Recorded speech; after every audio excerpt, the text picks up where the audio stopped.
कभी आपने ये सोचा है कि किसी भी कंडक्टर का रेजिस्टेंस ज़ीरो हो सकता है? और नहीं सोचा तो आप सोचो, क्योंकि ज़ीरो होता है। इन्हें कहते हैं हम सुपर कंडक्टर्स। सुपर कंडक्टर्स कुछ ऐसे मटेरियल्स होते हैं जिनका रेजिस्टेंस एकदम ज़ीरो हो जाता है अगर आप उनका टेम्परेचर बहुत कम कर दो। उनके क्रिटिकल टेम्परेचर के नीचे अगर उनका टेम्परेचर ले जाओगे तो उनका रेजिस्टेंस विल बिकम ज़ीरो। ठीक है ना?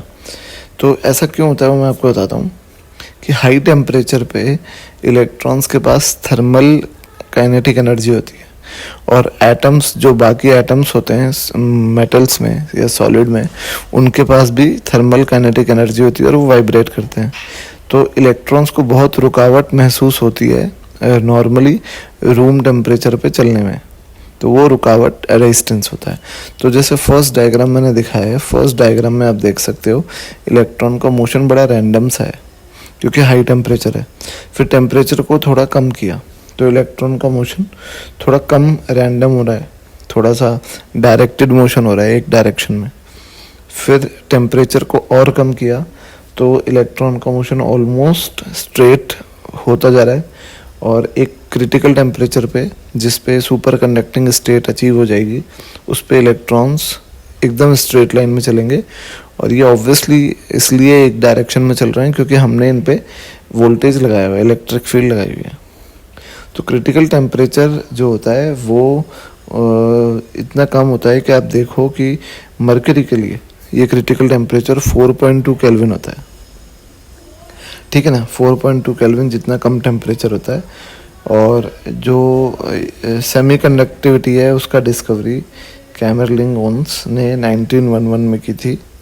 और इसका यूज़ ये मैं आपको बताता हूँ कि सेमी कंडक्टर्स, ये सुपर कंडक्टर्स को यूज़ करके हम हाई पावर मैग्नेट्स बना सकते हैं, बहुत हाई पावर की मैग्नेट्स बना सकते हैं।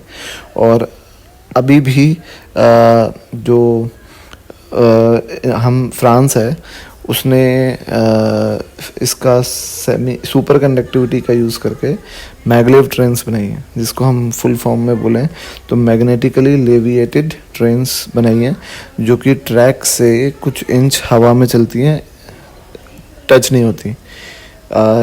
ये जो है इसका एक फ़ायदा हो जाता है कि कोई एनर्जी लॉस नहीं होता, फ्रिक्शन नहीं होता तो, और दूसरा कि फ्यूल कम यूज़ होगा, एनर्जी लॉस नहीं होगा तो, और स्पीड, इनकी जो स्पीड होती है इन ट्रेन्स की, इनको कोई मैच नहीं कर सकता। तो ये जो ट्रेन्स लेविएट होती हैं, हवा में आती हैं, ये सुपर कंडक्टर्स की मदद से होती हैं। ठीक है बच्चों? तो सुपर कंडक्टिविटी के बारे में और बताता हूँ मैं आपको कि रेजिस्टिविटी, अगर टेम्परेचर के साथ टेम्परेचर कम करते जाओगे तो रेजिस्टिविटी कम होते होते होते ऑलमोस्ट ज़ीरो पे गिर जाती है एकदम से जब क्रिटिकल टेम्परेचर आता है। और क्रिटिकल टेम्परेचर को निकालने का कोई ऐसा फिक्स फार्मूला नहीं है, ये हर मटेरियल पे डिपेंड करती है कि उसकी क्रिटिकल टेम्परेचर क्या होगा। तो जैसे आप देख सकते हो कि टेम्परेचर कम कर रहे हैं तो रेजिस्टिविटी कम हो रही है, और एकदम से क्रिटिकल टेम्परेचर पे रेजिस्टिविटी ज़ीरो हो गई। और एक और बात है कि सुपर कंडक्टर्स जो होते हैं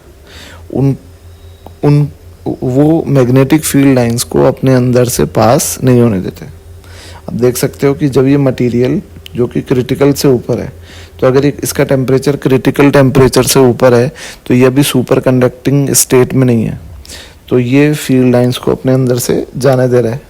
और जब इसका टेम्परेचर क्रिटिकल टेम्परेचर से नीचे ले आए, जब ये सुपर कंडक्टिविटी स्टेट में आ गया, तो ये अपने अंदर से मैग्नेटिक फील्ड लाइंस को पास नहीं होने देता।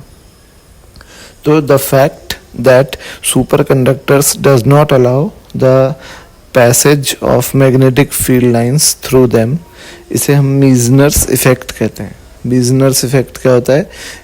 ऐसा फैक्ट कि सुपर कंडक्टर्स जो हैं वो अपने अंदर से मैग्नेटिक फील्ड लाइंस को जाने नहीं देते। ठीक है बच्चों? तो ये थोड़ा इम्पॉर्टेंट टॉपिक है क्योंकि बोर्ड्स में कई बार आ जाता है, कई बच्चे मिस कर जाते हैं इसको पढ़ने में स्कूल में या कोचिंग्स पे, तो इस पर आप ध्यान दो खास। और मिलते हैं अपन नेक्स्ट वीडियो में। Thank you.